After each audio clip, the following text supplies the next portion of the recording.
Party का ticket मिला। मैं उसके लिए मोहतरम अबू आसिफ आजमी साहब का शुक्रगुजार हूं और समाजवादी की टीम का शुक्रगुजार हूं।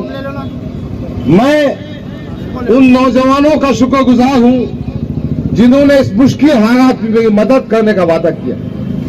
मैं मस्जिद में नमाज पढ़ रहा था, मेरी आंखें आप दीदा हो गई। मस्जिद के बुजुर्ग तरीन शख्सियत ने मेरे खाने में हाथ रखकर कहा, गफ्फार भाई बेफिक्र रहिए, हम आपके साथ हैं। मैंने दुकानदार को देखा, मैंने भाई को देखा, एक माहौल बना हुआ है। लोगों को एहसास है कि गफ्फार कादरी के 10 साल के खिदमात को, इनकी कोशिशों को, इनकी मेहनतों को इम्तियाज जलील पाखंडी ने खत्म कर दिया। इम्तियाज जलील ने इस शहर में उभरती हुई क़ियादत को जुबा करने का काम किया।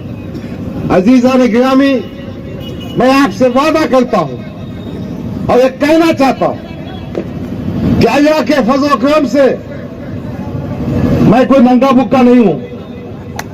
नंगा बुक्का कौन है तुम जानते हैं। तो बाज लोग पैसे आने के बाद भी ज्यादा नंगे भुक्के हो जाते हैं। पैसे बहुत कमाए, टिकटा बेच के, पार्लियामेंट में 5 सीटें दे के, अभी भी असेंबली में सौदे चल रहे हैं, सीटें बेचे जा रहे हैं। बहरहाल मुझे सियासत में पैसा कमाने का मकसद नहीं है। मेरा मकसद है कि अपनी बस्तियों का विकास हो। मेरा मकसद है औकाफी जायदाद की हिफाजत हो। मेरा मकसद है मुसलमानों को रोजगार मिले। मेरा मकसद है मुस्लिम सर उठाकर दूसरी अक़वाम की तरह इस देश में जी सके। मेरा मकसद है एक सिविल कोड नहीं होना चाहिए। मेरा मकसद है गैर मुस्लिम साथियों के साथ खांधे से खांधा लगाकर हमारे देश की तरक्की हो। मेरा मकसद है कि मेरा हर नौजवान रोजगार हासिल करे, किसी बेरोजगार नौजवान को तकलीफ ना हो। मेरा मकसद है कि जो नौजवान, जो बेगुनाह नौजवान जेलों में बंद है, उनकी हिमायत की जाए, उनको निकाला जाए। उन नौजवानों की मदद की जाए जिनको झूठे मुकदमे में फंसाया गया। मैं चाहता हूं तालीम के मैदान में हमारे नौजवानों को मौका मिल सके। मैं चाहता हूं अस्पताल के जरिए बेहतर काम हो सके। ये अतुल साहब तो पार्क मंत्री था, ये अतुल साहब तो कैबिनेट मिनिस्टर था, ये इम्तियाज जलील तो खासदार था। आज भी सेहत के मामले में कितनी तकलीफ आपको होती है। इंशाअल्लाह हम महिला क्लिनिक बनाएंगे, हम हमारे स्कूलों को मजबूत करेंगे, हम रोजगार के मौके फराहम करेंगे, रिजर्वेशन का काम करेंगे। औकाफी जायदाद के मामले में हुकूमत ने अगर कब्जा किया तो उनसे छीन करेंगे। गैर मुस्लिमों ने मुसलमानों ने कब्जा किया तो वो भी हासिल करेंगे। एक अच्छा मकसद बनाएंगे। क्या क़ियादत होती है, किस तरह से पुलिस की आंखों में आंखें डाल बात की जाती, वो बताएंगे। बहरहाल इन तमाम बातों के लिए मैं आपसे गुजारिश करता हूं कि आज मुझे साथ दीजिए, मेरी मदद कीजिए। मैं उम्र के 66 साल में हूं। मैं एक ख्वाब देख रहा हूं कि मैं बनकर आपकी खिदमत कर सकूं। खुदाया मेरे साथ खड़े हो जाइए, किसी की साजिश में मत आइए। मेरी निशानी साइकिल है, समाजवादी पार्टी की निशानी है। अपना कीमती वोट 20 तारीख को साइकिल के निशान पे लगाइए। पूरी ताकत के साथ फजर की नमाज अदा कीजिए। अपने खानदान का वोट दीजिए, अफराद खानदान और आसपास का कीजिए। आपकी इस बस्ती में हमारे शरीफ पठान भी रहते हैं, विकास वाले भी रहते हैं, वाघोरे भी रहते हैं। नाडे भी रहते हैं। मुझे खुशी है इन तमाम खानदानों का, इन तमाम अफराद का।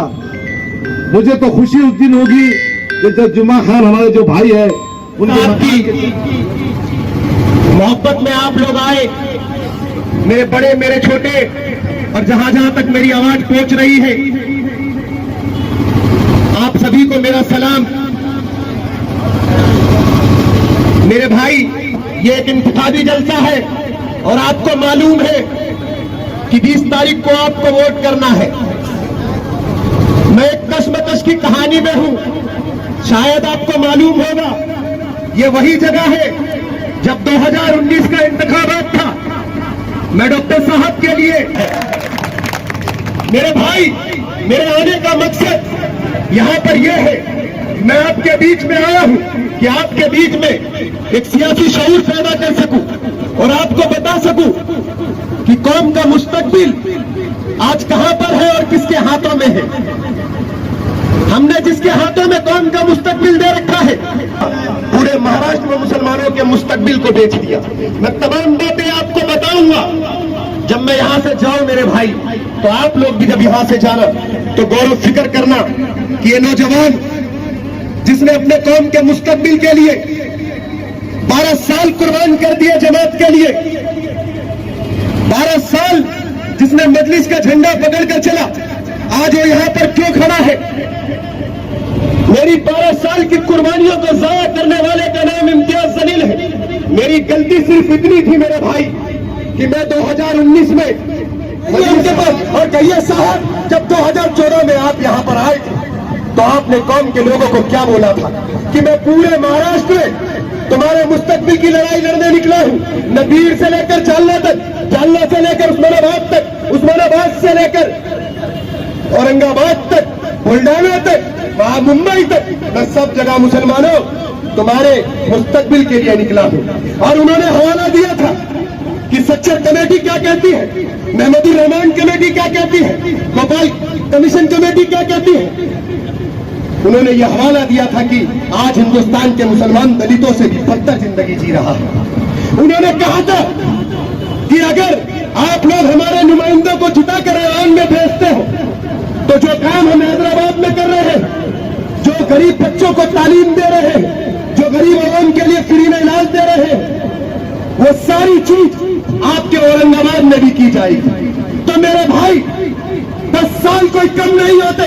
मुसलसल 10 साल सियासत की कुर्सी पर उस ठेकेदार को बिठा दिया, उस जलील इंसान को बिठा दिया जिसने कौम के मुस्तकबिल को बेच दिया, महाराष्ट्र के मुसलमानों के मुस्तकबिल को बेच दिया। अरे आपने तो कहा था जो मजलिस को बेचेगा मैं उसका गिरबान पकड़कर रोड पर घसीटूंगा, तो घसीटो इम्तियाज जलील को अकबर साहब बोलोगे। लेकिन नहीं मेरे भाई, ये सिर्फ अब मुझे एहसास होता है कि शायद वो जवानी का खून मेरे भी खून में बहुत उबाल है मेरे भाई। मुझे सियासत विरासत में नहीं मिली मेरे भाई, मेरे बाप दादा को सियासत का मालूम भी नहीं। बहुत शरीफ लोग थे मेरे दादा और मेरे वालिद बहुत शरीफ है, उनको सियासत से कोई मतलब नहीं मेरे भाई। हाँ, मेरी अम्मी को बहुत खुशी होती थी अगर मैं जब बोलता था, मेरी अम्मी बहुत खुश होती थी और वो हमेशा दुआएं करती थी मेरे भाई कि अल्लाह तुझे कामयाब करे, जिस मकसद में तू निकला है अल्लाह तुम्हें कामयाब करे। लेकिन मेरे भाई, 12 साल की उन दुआओं को और मेरे मकसद को इम्तियाज जलील ने सिर्फ इसलिए खत्म कर दिया मेरे भाई क्योंकि डॉक्टर साहब मेरी हिमायत कर रहे थे और मैं डॉक्टर साहब की हिमायत कर रहा था और मैं सच के साथ था मेरे भाई, मैं हक के साथ था। कोई बात नहीं मेरे भाई, लेकिन नीचे तक बोले भाई मेरे भाई, वादा कर रहे हो, वादा कर रहे हो, वादा कर रहे हो मेरे भाई, इस वादे को टूटने मत देना कि मेरे ख्वाबों पर लूटा है किसी ने। मैं सबकी खामोशी पर मुस्तहिल हूँ, मेरे लहजे में सच का बागपन है, मैं अपनी कौम की जिंदा नस्ल हूँ, मैं अपनी कौम की जिंदा नस्ल हूँ।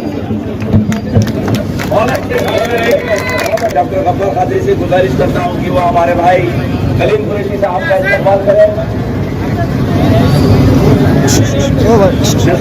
साहब का इस्तेमाल डॉक्टर गफ्फार कादरी साहब करेंगे।